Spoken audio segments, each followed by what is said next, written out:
சாங்ஸ்லாம் ஒன்றும் இல்லைங்க. சாங்ஸ் இந்த படத்தில் நீங்கள் சில படத்தில் சாங்ஸ் இல்லைன்னா கொஞ்சம் மைனஸாக தெரியல. அது மாதிரி இதில் இல்லவே இல்லைங்க. எனக்கு உண்மையிலுமே இந்த படத்தில் படம் முடிஞ்ச பிறகு தான் இல்லை சாங்கே இல்லை பழகுதான் அந்தளவுக்கு வியந்து பார்த்தோமோன்னு அப்படின்னு ஒரு விஷயம் தோணுது. படத்தில் சில சீன்ஸில் தளபதி பண்ணவே ட்ரோல் பண்ணுவாங்க. ஆனால் இந்த படத்தில் உண்மையாக சொல்கிறேன், இந்த விஷயத்தை இந்த சீனில் யார் பண்ணாலும் பயங்கரமாக ட்ரோல் பண்ணுவாங்க. ஆனால் இந்த ஒரு வில்லன், அதாவது வித்யாட் ஜாம்வால் வில்லன் தான், துப்பாக்கி படத்து வில்லன் தான். இந்த லாஸ்ட் ½ an hourக்கு முன்னாடி ஒரு சீன் பண்ணுவாங்க. ஒரு 20 கன் ஷூட் இருக்கும். அந்த கன் ஷூட்லாம் கிராஸ் பண்ணி அந்த ஒரு ஃபைட் சீன் நடத்தும். அந்த ஃபைட் சீனை யாராலுமே உண்மையாக சொல்கிறேன், யாருக்குமே அது ட்ரோல் பண்ண இருக்க மாட்டாங்க. ஆனால் பக்காவாக அவருக்கு வந்து புரிஞ்சிருக்கு. யாருமே ட்ரோல் பண்ணாத ஒரு சீன்னா அது இந்த படத்தில் சொல்லலாம். ஏன்னா அந்த அளவுக்கு அந்த எப்படி அது ஒரு ஜெனியூனாக அந்த கன் ஷூட்லாம் தாண்டி அவங்கள சேஸ் பண்ணி அவங்கள ட்ராக் பண்ணுறாங்கன்றது தான் அந்த படத்தில் ஒரு நல்ல ஒரு மைய கருத்து.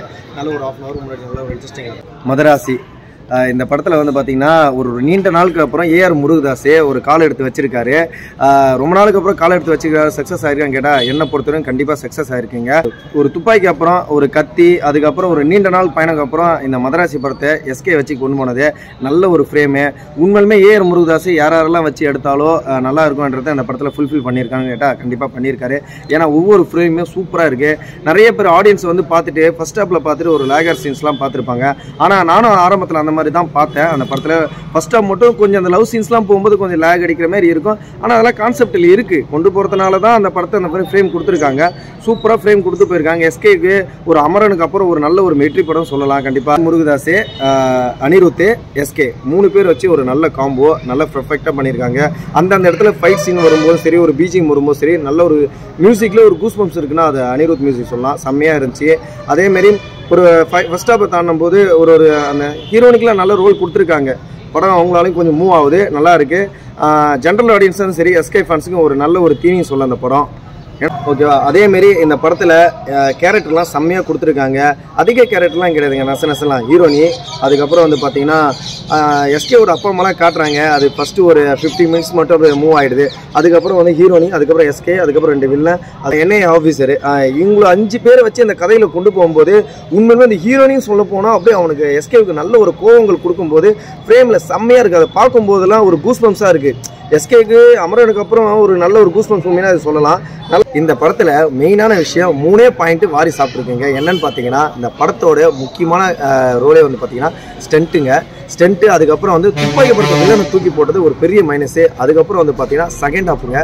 நீங்கள் ஃபர்ஸ்ட் ஹாப்பை கம்பேர் பண்ணும்போது செகண்ட் ஹாப் அப்படி தூக்கி வாரி சாப்பிட்ருக்கோம். நீங்கள் சில படங்கள்லாம் தமிழ் சினிமாவில் நிறைய பார்த்துருக்கோம்.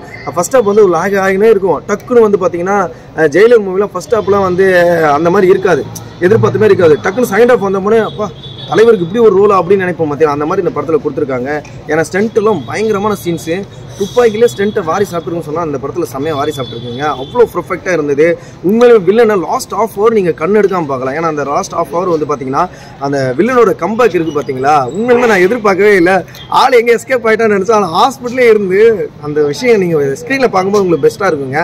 அந்த லாஸ்ட் ½ an hour கண் எடுக்காமல் பார்க்கலாம். அதுக்கப்புறம் அவங்களுக்கு கொடுத்த ஸ்டென்ட்டு அந்த ஒரு கிட்டத்தட்ட ஒரு 10 மினிட்ஸ் அந்த ஃபைட் சீன் வரும், செம்மையாக இருக்குங்க. லாஸ்ட்டு கிளைமேக்ஸு அந்தளவுக்கு ஒர்த்தாக இருக்கும். நான் உண்மையுமே ஒரு கிளைமேக்ஸு ஒரு துப்பாக்கி படத்தில் பார்த்த ஒரு பெரிய கிளைமேக்ஸ்னால் இதில் நல்லா இருக்குங்க. கிட்டத்தட்ட ஒரு 20-25 மினிட்ஸ் வரும்னு நினைக்கிறேன். அந்த ஃபைட் சீன்ஸ்லாம் பயங்கரமாக இருக்கும். ஒரு ஆர்பரில் நடக்கிற ஒரு மிகப்பெரிய ஒரு ஃபைட் சீன்ஸை இந்த படத்தில் ஒரு மையமாக கொடுத்துருக்காங்க. செம்மையாக இருக்கும். நீங்கள் ஃபர்ஸ்ட் ஹாப்லாம் விட்டுட்டு செகண்ட் ஹாப்பில் பயங்கரமான ஒரு கூஸ் பம்ப்ஸ்லாம் நீங்கள் பார்க்கலாம். ஒரு துப்பாக்கி கத்திக்கு அப்புறம் ஏஆர் முருகதாஸ் பாலிவுட்டுக்கு போயிட்டு அதுக்கப்புறம் வந்து பார்த்திங்கன்னா தமிழ் சினிமா வந்தபோது ஒரு நார்மலான ஒரு மூவியை கொடுப்பாருன்னு நினச்சேன். உண்மையிலுமே சொல்கிறேன், மக்கள் மனதில் மறுபடியும் ஒரு ஃபேன் பிடிச்சிருக்காருன்னா அது கண்டிப்பாக ஃபுல்ஃபில் ஆகிடுச்சு. உண்மையிலே இந்த படம் வந்து பார்த்திங்கன்னா எல்லாருக்குமே பிடிக்கும். இவங்க தான் பார்க்கணும், அவங்க தான் பார்க்கலாம் கிடையாது. லவ்வுக்கு லவ் இருக்குது, அதேமாதிரி மனிதநேயத்துக்கு மனிதநேயம் படம் இருக்குது. உண்மையிலுமே எல்லாரும் ஈக்குவலாக நினைக்கணும் அந்த படத்தில்.